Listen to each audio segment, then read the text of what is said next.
Welcome back to the AC Pulse, the show where we expose the systems so we can build better ones. I'm your host, Amanda Corrales, artist, real estate agent, community builder, and your favorite pain in the nonprofit industrial complexes side. It has been a hot minute since we dropped a new episode. And honestly, when you're juggling multiple legal battles in real life and real courtrooms, recording and mostly everything else takes a back seat.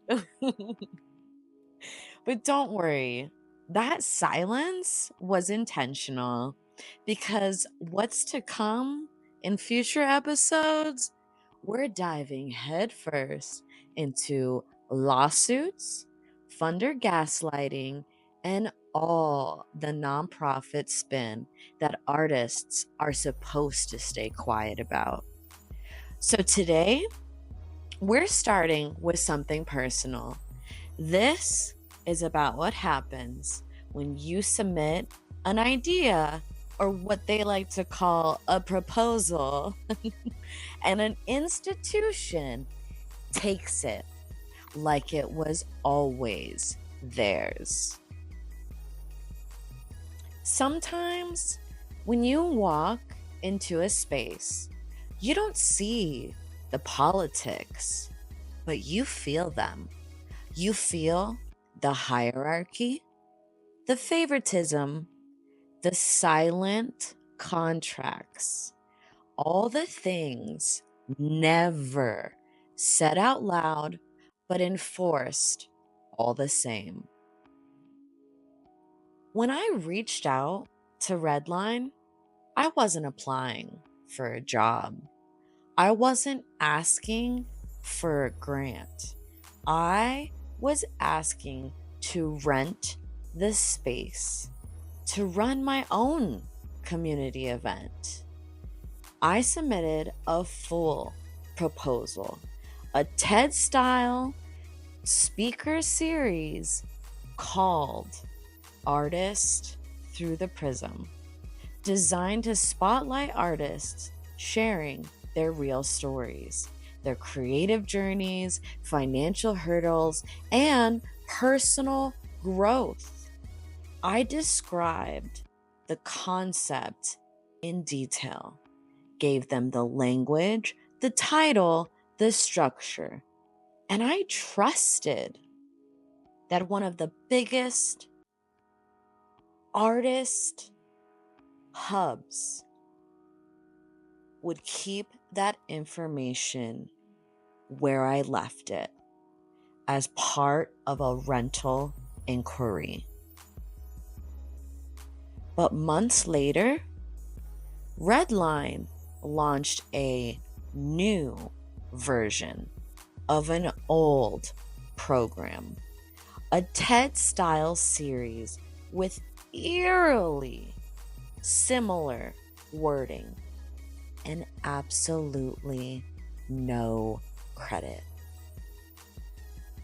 From the outside, RedLine looks like community. The building gleams. Their website speaks the language of equity. Funders love the narrative. They host summits with themes like stories underscored. They invite BIPOC artists to submit ideas through open calls, but somehow some of those ideas get filtered into house-curated content without ever hiring or crediting the source. They didn't just get inspired. They used the very words from my rental submission, not coincidentally, strategically. And here's the thing that still gets me. They could have partnered with a sister nonprofit with me, the creator, the idea maker. They could have reached out, open space in their programming, invited me to co-lead, or even just acknowledged the contribution. Anything, anything that resembled what they say they are: community, leadership, or even basic integrity. But instead, they chose silence. They chose exclusion. And they moved forward with my idea, with their name on it, and absolutely no credit. Are you an underpaid, over-inspired artist with an idea too good to protect? Introducing IdeaVac, the nonprofit-backed vacuum for your creativity. Just upload your vision to any public-facing form, grant portal, or rental inquiry, and watch your concept magically reappear with a new logo, a new hashtag, and absolutely zero mention of you. Side effects include loss of credit, sudden ghosting, gaslighting, and grant-meeting, and being labeled aligned with the culture. IdeaVac, trademark, because what's yours is theirs. Now let's get back to the show. My proposal, Artist Through the Prism, was about giving artists space to tell their truth, to share their hustle, their healing, their growth. RedLine didn't just run something similar. They didn't even bother to pretend it was new. Instead, they quietly folded my concept into an old program, repurposed the format, and rebranded the language under a familiar umbrella. That format wasn't part of their public call when I submitted, but suddenly it fit just in time, as if my idea had always belonged to them. This is how institutions protect themselves. They retrofit, reframe, and retroactively absorb. That way, when they're questioned, they can say, "Oh no, this wasn't stolen. It's part of our long-standing programming."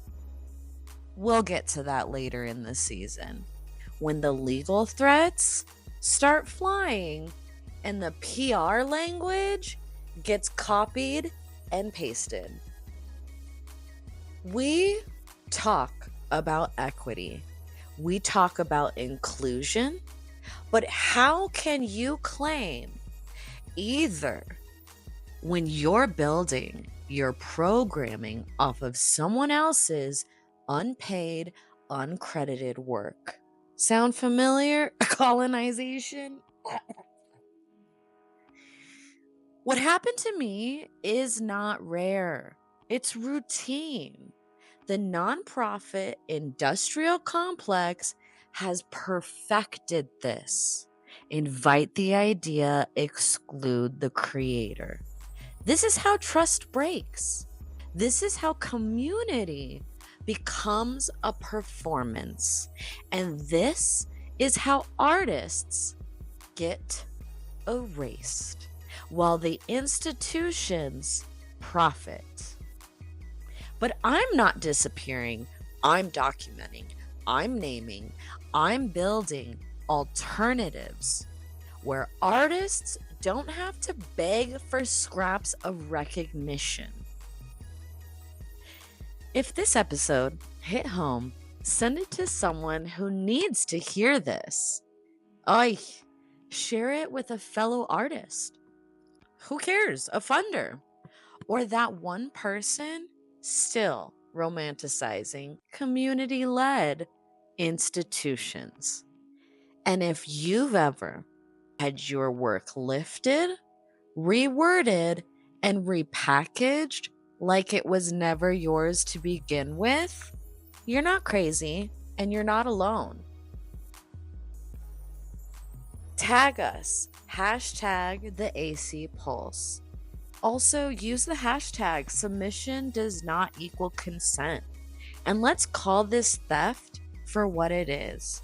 No more whisper networks, no more silence. And if you've got something to say, or you're ready to share your own story on this platform, drop a comment or email us at amanda@ajcorrales.com. We're listening, we're archiving, we're documenting, and we're building something better. Subscribe, rate, and review because every download is a receipt. Next episode, we zoom out. How nonprofit institutions extract brilliance from artists under the guise of collaboration and then repackage it as their own innovation. This is the AC Pulse, where we expose the systems so we can build better ones.